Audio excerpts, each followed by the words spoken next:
Karice. Apa lagi? Nggak bosen dong. Mau apa lo? Kali ini gue nggak mau main tebak-tebakan, gue nggak mau main tips-tipan. Terus? Ini udah jam 12 nih. Yakin nih lu di rumah mulu, nggak mau ngajak gue ngajakin Gue mau kopi? pergi sih.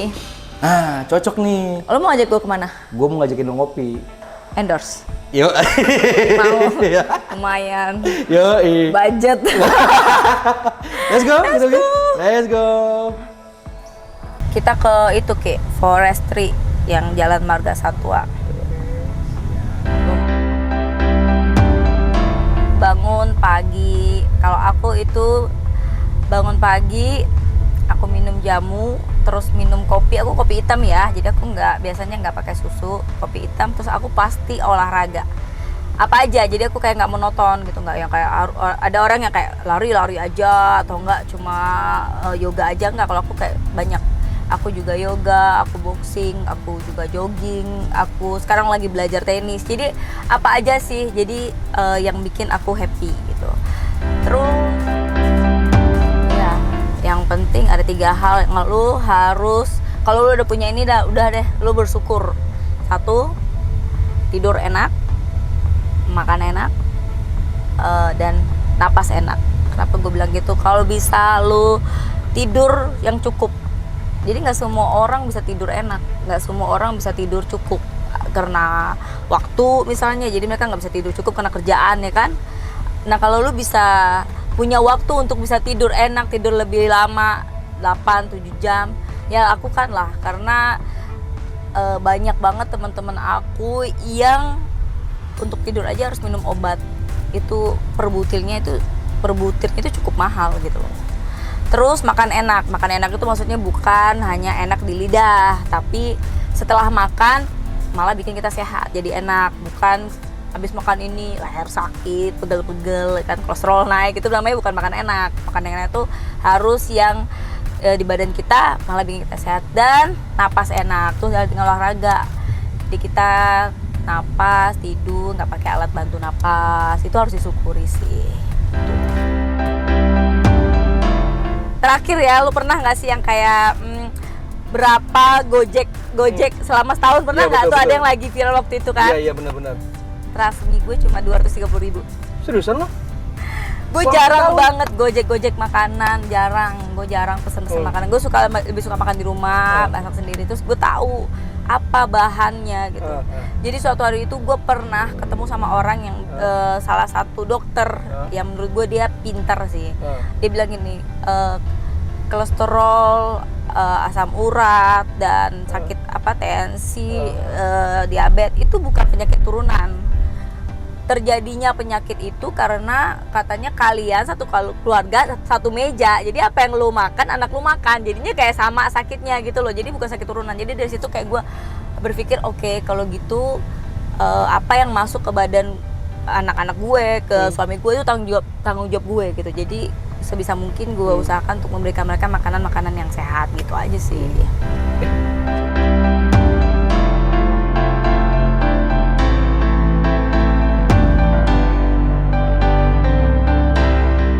Oh. Ini tempat rekomendasi yang bisa ngopi-ngopi enak. Ya asik sih tempatnya juga. Namanya gede ya. Forestry.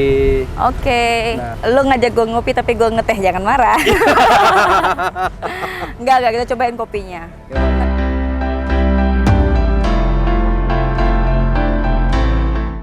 Mbak, kira-kira umur saya berapa, Mbak? 25. Yes, thanks. Gue pulang. Berapa, Mbak? Gue pulang. Seriusan lu, Mbak? Wah. 25. Mbak, orang yang ke 153 kali 3 orang yang bilang saya umur 25. Terima kasih. Mbak mau Mbak, saya yang traktir, Mbak. Tukeran. Mbak yang di sini, saya di sana. Tuker. Saya yang pesen apa? Mbak mau apa? Oh, yang mana? Yang mana, Mbak? Mbak bosan ya menunya ya? Atau kita ganti restoran, kita makan berdua? Soalnya Mbak udah bilang saya 25. Mbak, ini Mbak lakukan kepada setiap customer atau ke saya doang nih? Udah agak. Pasti. Minum apa lo, Kak? Ini matcha yang less sugar. Cobain ya.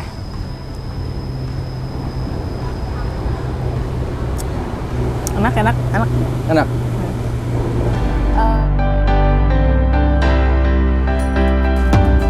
soal pindah-pindah memang itu udah komitmen ya, komitmen gua sama suami untuk ikut dia kemanapun dia bertugas gitu.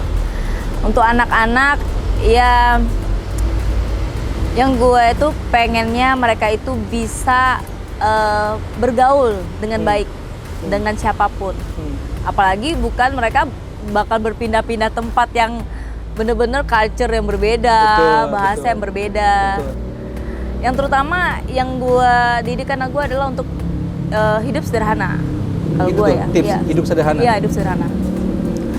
Karena kalau seumuran anak-anak gue masih kecil-kecil ya, gue nggak mau kalau mereka gue pasangkan dipakaikan atau sesuatu yang terlalu bermewah-mewahan.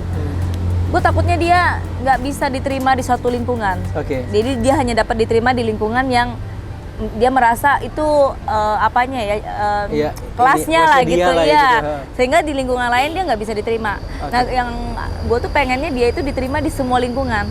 Dia berteman dengan siapa aja. Jadi kayak gue sama suami, alhamdulillah di tiap tempat gue bertugas sih selalu gue punya temen. Jadi kenapa gue kayak merasa ya kita yang harus menyesuaikan diri gitu dengan mereka gitu.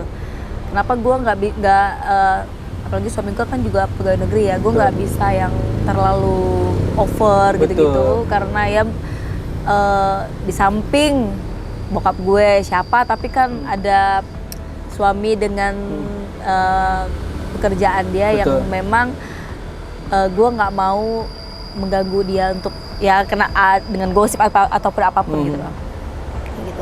Jadi anak-anak gue nggak banyak nuntut untuk nilai sekolah harus bagaimana.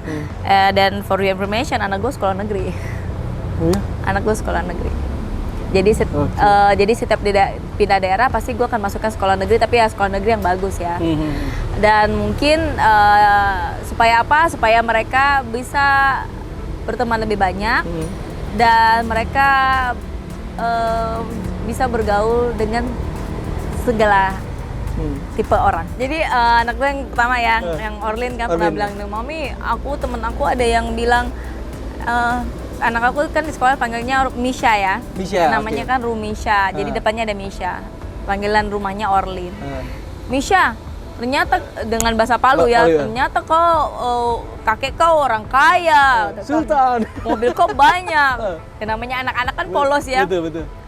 Oh enggak, mobilku cuma satu di sini gitu kan. Ini aku nggak pakai anting katanya, aku nggak punya emas. Jadi itulah dengan maksudnya bukan Mishanya yang ngasih tahu dia siapa. Orang biarkan tahu sendiri, tapi Misha harus tetap dengan dirinya gitu loh. Maksudnya makanya alhamdulillah anak-anak aku juga memberikan sesuatu itu juga dengan kebutuhan gitu. Misalnya kayak kebutuhannya. Maksudnya gini. Ini buat teman-teman ya, itu hak ya, itu nggak bisa, cara kita sama anak kan nggak bisa disamain dong sama anak orang lain. Kayak anak aku karena dia kondisinya pindah-pindah dan sebagainya, bagi aku dengan membrandingkan dia dengan barang-barang mahal dan dia cuma di daerah, itu aku rasa nggak cocok, satu. Yang kedua, nggak aman untuk dirinya. Ini kan maksudnya dengan suami aku pekerjaannya seperti itu, aku nggak mau dia mencolok dan menjadi sasaran kan. Iya, jadi itu nggak aman untuk dirinya. Untuk apa gitu. Dan aku selalu ingatkan sama anakku, pakailah yang kamu suka. Dan pakailah sesuai dengan kebutuhan ya. Kebutuhan yang kamu suka dulu, suka ya. Jadi tidak maaf ya, maksudnya yang selalu aku ingatkan, nggak usah ikutin tren.